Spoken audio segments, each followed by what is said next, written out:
Assalamualaikum warahmatullahi wabarakatuh. Perkenalkan, nama saya Afrani Paika Putri dengan NIM 2348201012. Di sini saya akan menjelaskan materi mengenai sistem endokrin serta penyakitnya. Nah, di sini sistem endokrin yaitu kumpulan dari kelenjar yang menghasilkan berbagai macam hormon yang ada di dalam tubuh kita. Hormon tersebut kemudian akan dialirkan secara langsung ke pembuluh darah. Selanjutnya ada fungsi sistem endokrin, yaitu untuk mengendalikan dan mengatur berbagai macam aktivitas di dalam tubuh, seperti metabolisme, pertumbuhan energi, reproduksi, kondisi suasana hati, sampai reaksi tubuh saat cedera. Nah, selanjutnya ada jenis kelenjar endokrin. Yang pertama ada kelenjar hipofisis atau pituitari, yaitu kelenjar kecil yang letaknya berada di bagian dasar hipotalamus atau otak. Nah, kelenjar ini dianggap sebagai kelenjar yang utama yang memimpin kelenjar endokrin lainnya karena dapat menghasilkan berbagai jenis hormon yang mengatur fungsi endokrin lainnya. Hormon yang dihasilkan oleh kelenjar ini berupa hormon luteinizing, yaitu berfungsi sebagai stimulan dalam pembentukan hormon testosteron dan progesteron pada organ reproduksi pada pria maupun wanita. Yang kedua ada thyroid stimulating hormone atau TSH. Ini digunakan untuk membuat kelenjar tiroid menghasilkan hormon tiroksin. Nah, selanjutnya ada adrenocorticotropic hormone atau ACTH.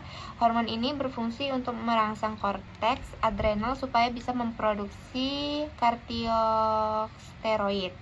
Selanjutnya ada prolaktin, yaitu berfungsi untuk memicu sekresi air susu yang diproduksi oleh kelenjar susu. Selanjutnya ada growth hormone. Nah, growth hormone ini berfungsi untuk merangsang pertumbuhan tulang.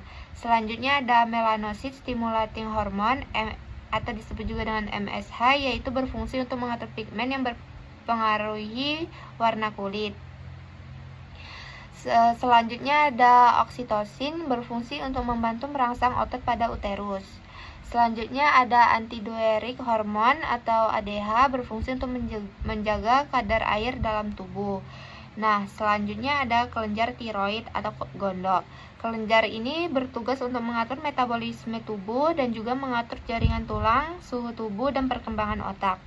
Kelenjar ini menghasilkan 3 hormon, yaitu tiroksin, yang kedua tridotyrosine, dan yang terakhir adalah kalsitonin.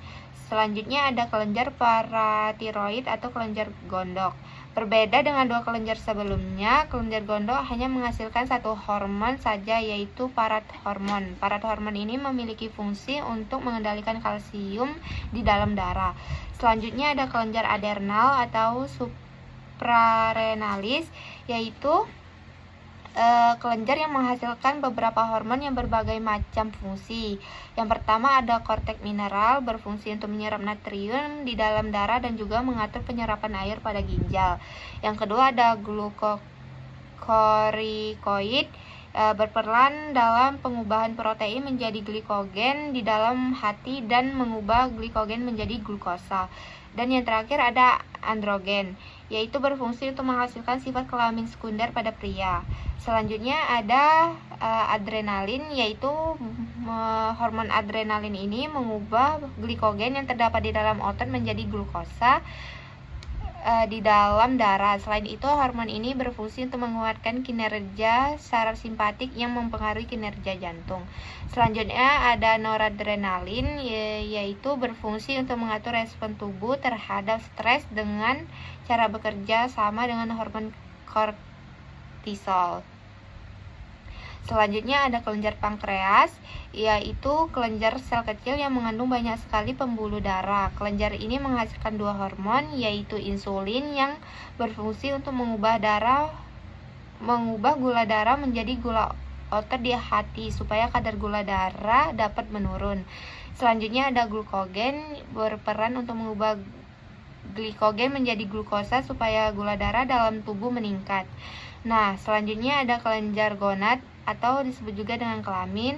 Kelenjar ini pada dasarnya adalah kelenjar yang berurusan dengan proses reproduksi. Jadi kelenjar gonad ini dibedakan menjadi 2, yaitu untuk wanita dan juga untuk pria. Kelenjar gonda pada wanita disebut juga dengan ovarium, sedangkan pada laki-laki disebut dengan testis. Nah, selanjutnya penyakit pada sistem endokrin. Yang pertama ada diabetes. Diabetes ini merupakan kondisi yang menyebabkan tingginya kadar glukosa darah. Hal tersebut terjadi akibat tubuh tidak dapat memproduksi atau menggunakan insulin yang mengatur glukosa. Nah, gejalanya berupa peningkatan pada rasa haus, meningkatkan frekuensi buang air kecil, peningkatkan rasa lapar, perubahan berat yang tidak terduga, luka yang sulit sembuh, mati rasa atau kesemutan di tangan atau kaki. Nah, selanjutnya yang kedua ada hipertiroidisme, yaitu terjadi ketika kelenjar tiroid menghasilkan terlalu banyak hormon.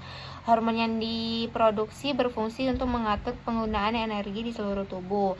Gejalanya berupa perubahan detak jantung, kesulitan tidur, cepat marah, rasa lelah berlebih, pengatur suhu yang buruk, peningkatan frekuensi buang air kecil, penurunan berat badan, dengan peningkatan nafsu makan.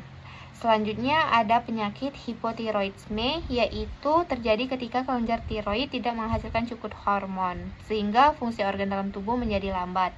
Nah, gejalanya berupa kelelahan, sensitif terhadap udara dingin, kelopak mata turun, pembengkakan wajah, kulit kering, melambatnya detak jantung, kram otot, kebingungan, penambahan berat badan, dan juga kesemutan di tangan. Selanjutnya ada sindrom Cushing, yaitu terjadi ketika tubuh memproduksi terlalu banyak hormon kortisol. Kortisol di sini adalah hormon yang membantu tubuh merespons stres, mengatur proses metabolisme, dan menjaga tekanan darah. Gejalanya berupa lengan dan kaki tampak kurus, benjolan lemak di antara bahu, pertumbuhan rambut berlebih, kelemahan otot, pandangan kabur, penurunan kesuburan dan gairah seksual, rasa lelah berlebihan, mudah memar, dan muncul stretch mark. Nah, selanjutnya ada penyakit akromegali, yaitu terjadi ketika tubuh memproduksi terlalu banyak hormon pertumbuhan. Kondisi tersebut mengakibatkan pertumbuhan tulang, organ, dan jaringan lain yang tidak biasa. Gejalanya berupa perubahan tulang seperti rahang yang menonjol, kulit tebal dan kering, keringat dan bau badan, suara terdengar lebih dalam. Selanjutnya ada sindrom polikistik ovarium atau polycystic ovarium syndrome yang biasa dikenal dengan sebutan PCOS.